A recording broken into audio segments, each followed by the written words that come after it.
Her kids abandoned her, but then a stray dog did the unthinkable.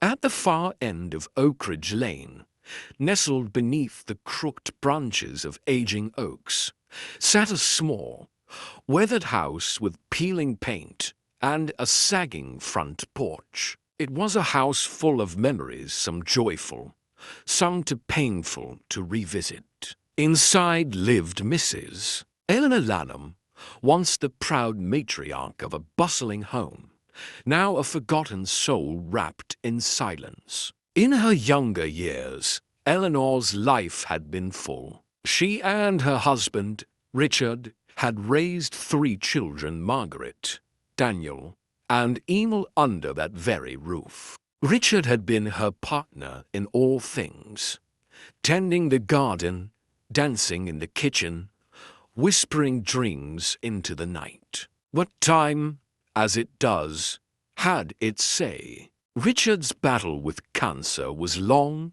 and unforgiving. Eleanor never left his side. She spoon-fed him soup, read aloud from old love letters, and held his hand through every painful night. When he finally passed, the house went quiet in a way that felt unnatural to still, like even the walls had stopped breathing. The children came to the funeral. They hugged her tightly and murmured their sympathies, but already their minds were elsewhere: jobs, mortgage, school recitals, traffic. After a few weeks, the phone calls dwindled, visits became excuses, and eventually the silence returned, heavier than before. "Just so busy lately, Mom," Margaret would say. "I meant to call. I really did," Daniel wrote in a birthday card. "We'll visit next month, I promise," Emily said in a hurried voicemail 3 years ago. Eleanor didn't blame them, not out loud. But deep in her chest, the ache never left. She stopped cooking, for one. Her rose garden, once the envy of the whole neighborhood, grew wild and unkempt. Weeds strangled the roots she had once nurtured so carefully. Dust gathered on old photo frames. She spent most days sitting by the window, staring out at the empty road as if willing anyone to come. She didn't cry often.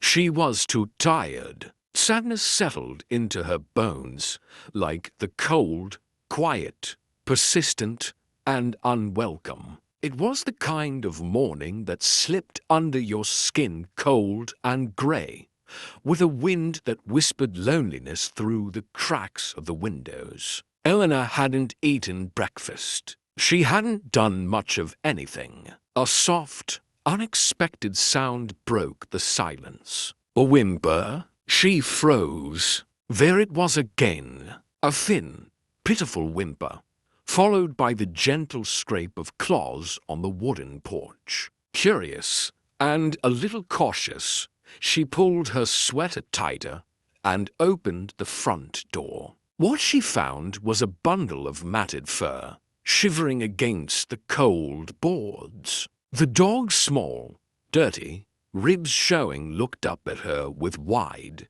pleading eyes. Eleanor hesitated. She hadn't cared for anyone in so long, but something in those eyes, a mix of fear and hope, tugged at her heart. "Good heavens, where did you come from?" she murmured. The dog didn't answer, of course, but it wagged its tail once, slowly. She brought out a leftover slice of toast and a bowl of water. The dog devoured them both with desperate gratitude. Eleanor knelt beside it, grabbing an old towel from inside and gently drying its wet, mud-streaked fur. "I suppose I should call you something," she whispered. After a pause, she smiled faintly. "Dottie, that's a good name for a little wanderer like you."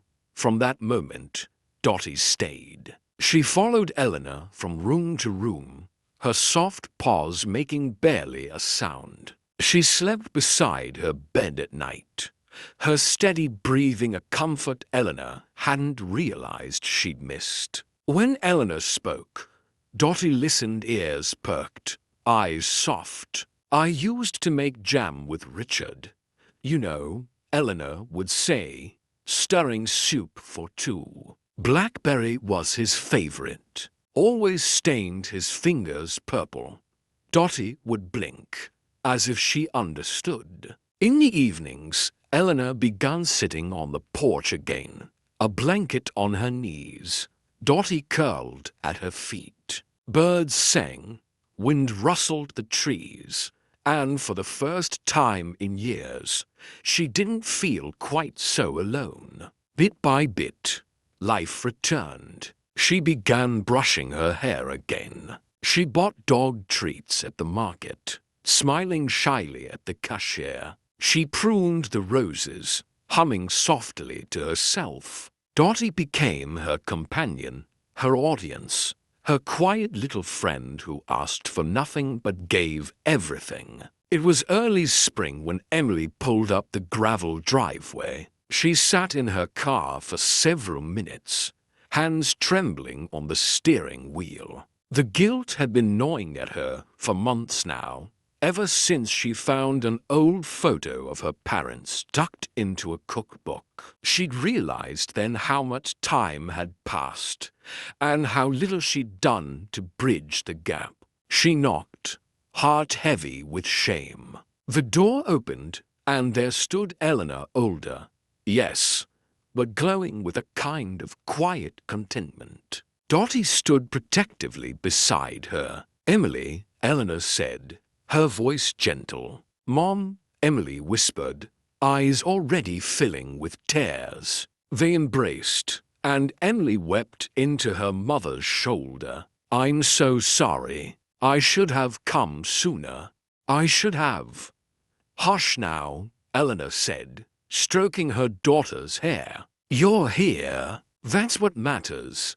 Inside, Emily sat with a mug of tea, Dottie resting her chin on Eleanor's lap. "She's beautiful," Emily said, reaching down to pet the dog. "She saved me," Eleanor replied simply. Emily listened as her mother talked about the day Dottie arrived, the meals they shared, the long walks through the overgrown garden. Emily saw a woman she'd almost forgotten, a woman with laughter in her voice and light in her eyes. She left with a promise to come back, and this time she meant it.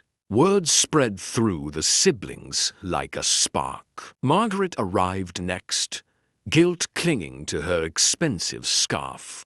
Daniel soon followed, awkward but earnest. One by one, they sat at the kitchen table, humbled by the quiet strength of the woman they had left behind. They took turns walking Dottie, helping in the garden, cooking meals. Slowly, the family began to find each other again. There were still wounds, still silences that lingered a little too long, but something had shifted. Dottie, ever faithful, seemed to know just when to rest her head on a knee or nudge a hand into stroking her soft ears. She had become the bridge, an unspoken bond of forgiveness. That summer, the garden bloomed like never before.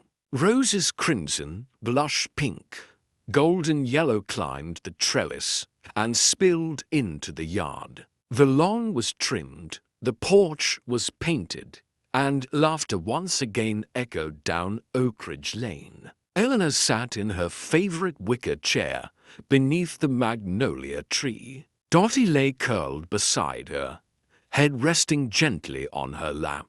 Around her, the world buzzed with life. Emily chased after her to young sons, their giggles carrying on the breeze. Daniel grilled burgers near the patio, humming along with an old tune on the radio. Margaret, kneeling among the roses, gently trimmed back a thorny stem. Eleanor closed her eyes for a moment and let the sun warm her face. Dottie shifted slightly, but stayed close, always close. "Do you think she understands it all?" Emily asked later, glancing down at the dog. Eleanor smiled. "I think she understands what matters. The family came together more often now, Sunday dinners, birthdays, even lazy afternoons for no reason at all. They didn't talk about the lost years. They focused on the moments ahead. And through it all, Dottie remained Eleanor's shadow, her confidant, her little miracle in a muddy coat. Sometimes, healing begins in the unlikeliest of ways. For Eleanor Lanham, it arrived on for pause, shivering in the cold. Dottie did not speak, but she taught a family to listen. She did not judge, but she reminded them what compassion looked like. Through her quiet loyalty, she stitched together a broken heart and helped a scattered family find its way back home. Let this be a reminder. Never wait too long to cherish the ones who raised you. And never underestimate the power of a small, silent love to mend the deepest wounds. Because sometimes a stray dog doesn't just find a home. She gives one back.